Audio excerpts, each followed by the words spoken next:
Hamas says it has accepted a proposal for a truce in the 7-month-old war in Gaza. But Israeli Prime Minister Benjamin Netanyahu says the deal is far from meeting Israel's demands, and Israel will send a working delegation to negotiate further.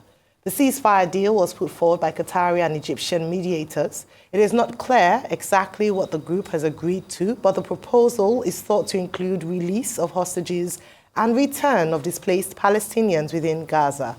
Meanwhile, the Israeli army has said it is conducting targeted strikes against Hamas in eastern Rafah. The announcement comes as Israel urged 100,000 Palestinians to leave eastern Rafah ahead of a limited military operation. The Israeli military says it is not a wide-scale evacuation, and evacuees will be directed to 10 cities in Khan Yunis and Al-Mawasi.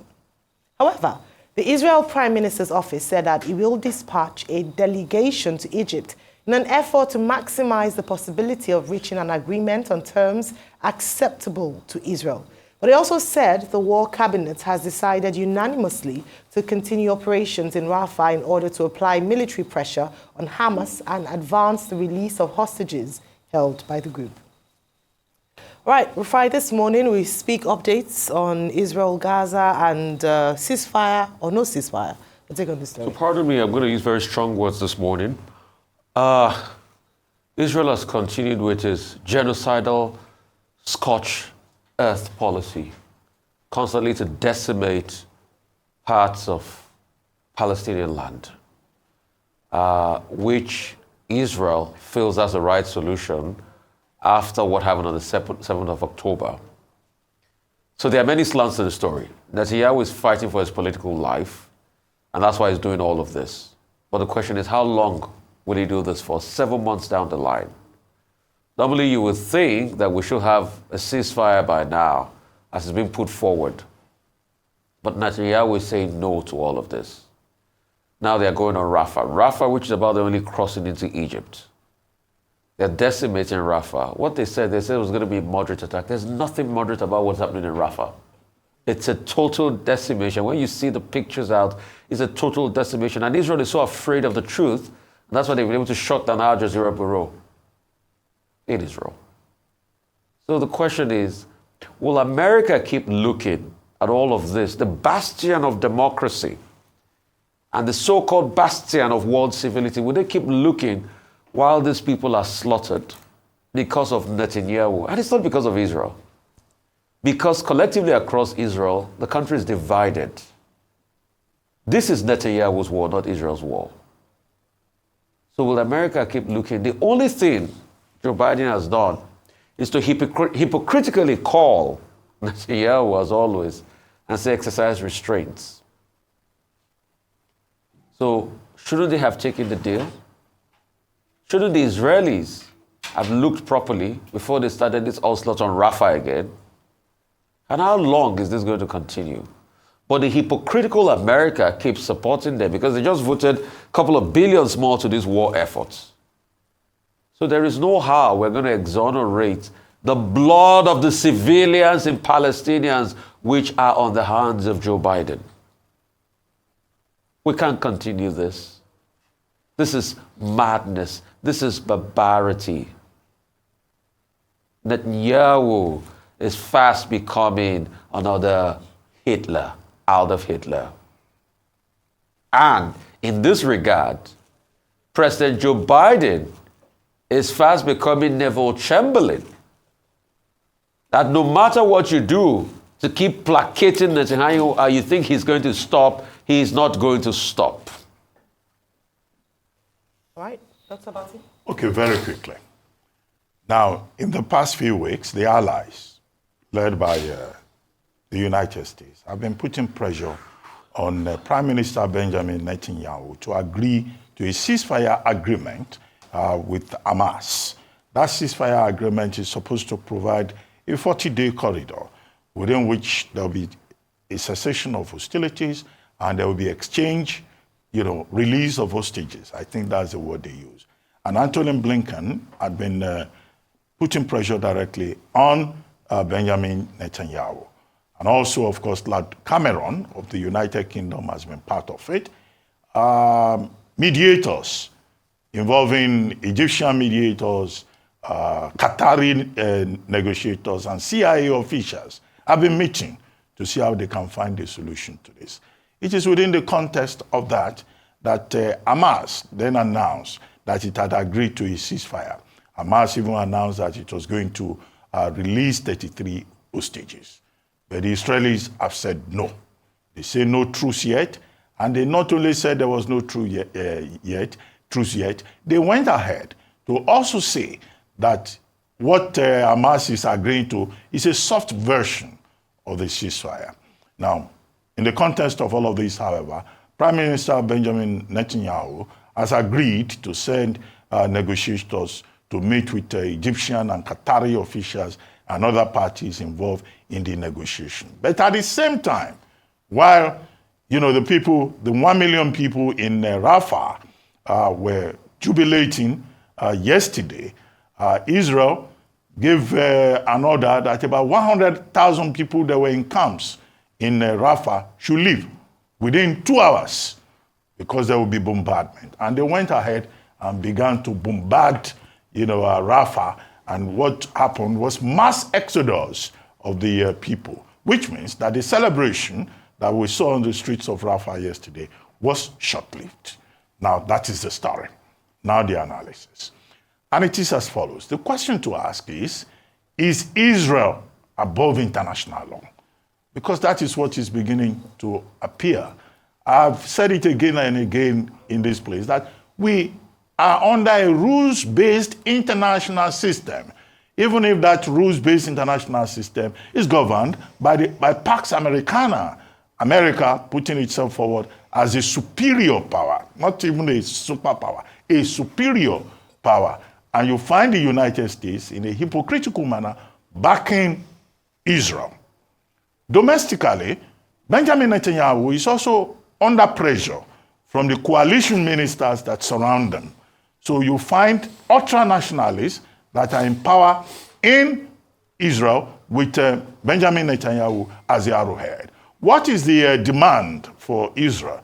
They want to wipe out Hamas. That is their minimum demand. And in that context, of course, there can be no peace. And yet, each time Israel is belligerent, the Western allies, they just look the other way. Anything Israel does, looks okay. And this is where the problem is.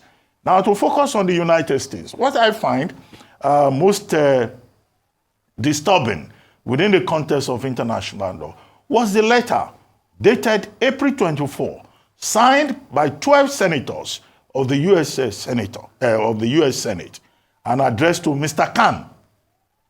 Mr. Khan of the Office of the Prosecutor at the International Criminal Court, ICC. What does that letter say? The letter says it has come to the notice of the United States that the ICC is trying to issue international arrest warrants against Prime Minister Benjamin Netanyahu and other officials of the Israeli state.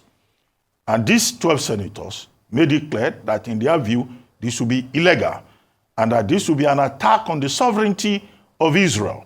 And any attack on the sovereignty of Israel will amount to an attack on the sovereignty of the United States. They argued that Israel and United States are not signatories to the ICC convention, the Rome Statute. And that if they go ahead to do anything against any Israeli official, that in fact they will be faced with the full wrath of the United States. Now, I find that letter, very strange because, in fact, the last paragraph in that letter, let me see if I have it here. He says, the United States will not tolerate politicized attacks by the ICC on our allies. Target Israel, and we will target you. If you move forward with the measures indicated in the report, we will move to end all American support for the ICC. Sanction your employees and associates and bar your families from the United States. You have been warned.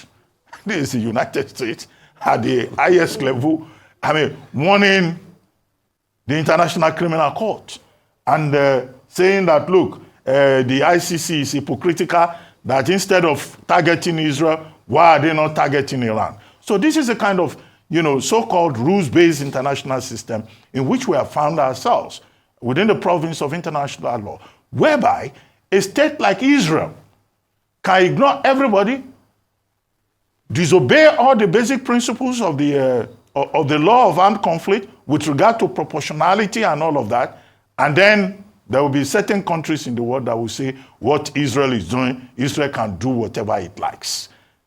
That puts the world in a very dangerous place. And their allies must be told very clearly that when they talk about promoting peace in the Middle East, they are simply just being hypocritical. Israel has been given money and supported with weapons, and at the same time, the US, on the other hand, is saying, oh, we are working on ceasefire, we are working on ceasefire. How honest are these brokers from the West in the crisis in the Middle East? The fear is that there is likely to be further escalation of the crisis in the Middle East, with Israel continuing with its bombardment of Palestinian territories, either in Rafah or in Gaza. Well, the negotiation that Prime Minister Netanyahu is talking about with Egypt intervening and Qatar intervening, I don't think it means anything serious about it. What they just want to do is to wipe out Hamas. How they achieve that, and prevent a global crisis remains to be seen. All right, so very quickly, because of our time, and we're almost out of time, so I'll just make a few comments here. And just to comment on the deal, the Qatari-Egypt deal that Hamas has agreed to, but unfortunately Israel have said doesn't even meet up to the basic requirements in terms of a deal. This deal was brought forward by Qatar and Egypt. And what has come out of this is it would happen in 3 phases. The first phase being a cessation of hostilities and some release of some of the hostages. The second phase would be a complete stop to military operations Israeli military operations in Gaza. And the third and final one would then be a rebuilding and then release of the final hostages on both sides of the divide.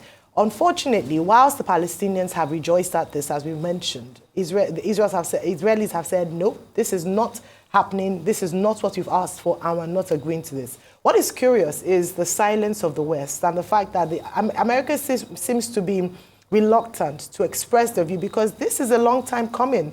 After the 7-month-long war, which a number of people didn't quite expect would draw out this long, with Israel believing it would decimate Hamas and in the process, perhaps even take over the Gaza Strip. Unfortunately, or as what we've seen, this hasn't quite happened. If you recall in October, when Hamas launched its first attack, killing about 1,400 people, since then, Israel has gone on to kill about 34,700 people on the Gaza Strip.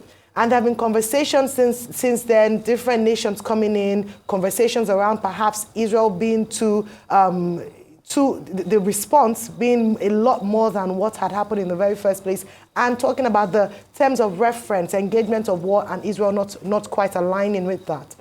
But what has been seen as a big factor in all of this is the complicity or perhaps the silence of the West in terms of being able to end the war. In fact, following the announcement of the deal, some Israelis who have some of their family members in captivity are protesting that Israel has to somewhat come to a deal, because at the end of the day, there are lives in questions, that people, who are still being held captive by Hamas. So these conversations around the fact that, okay, what is Israel's main target? What does Israel want out of this war? What would constitute a basic requirement for them in terms of the deal? Because they have had conversations, and as it seems, it almost points to the fact that really and truly what people have speculated is that Netanyahu is just hungry for blood, and he wants to decimate, to wipe out Hamas and Gaza, and this doesn't speak very well in terms of international and diplomatic relationships. So who will, and I've asked this question a number of times, who can rein in Netanyahu?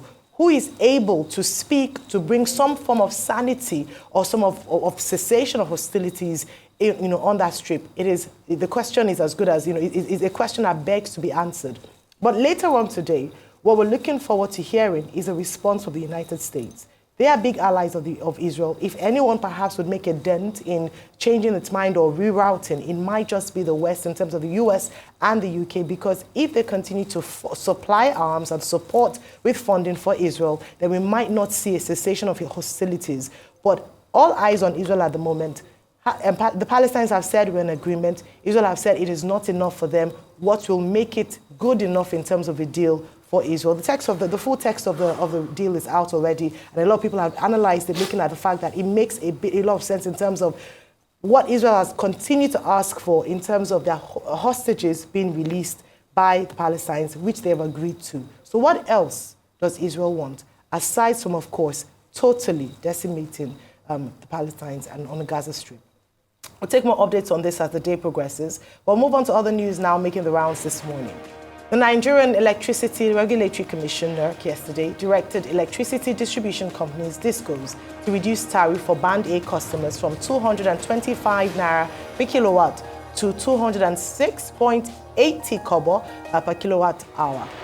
The Central Bank of Nigeria yesterday ordered the implementation of 0.5% levy on all electronic transactions value as part of efforts to contain the rising threats of cybercrime in the financial system.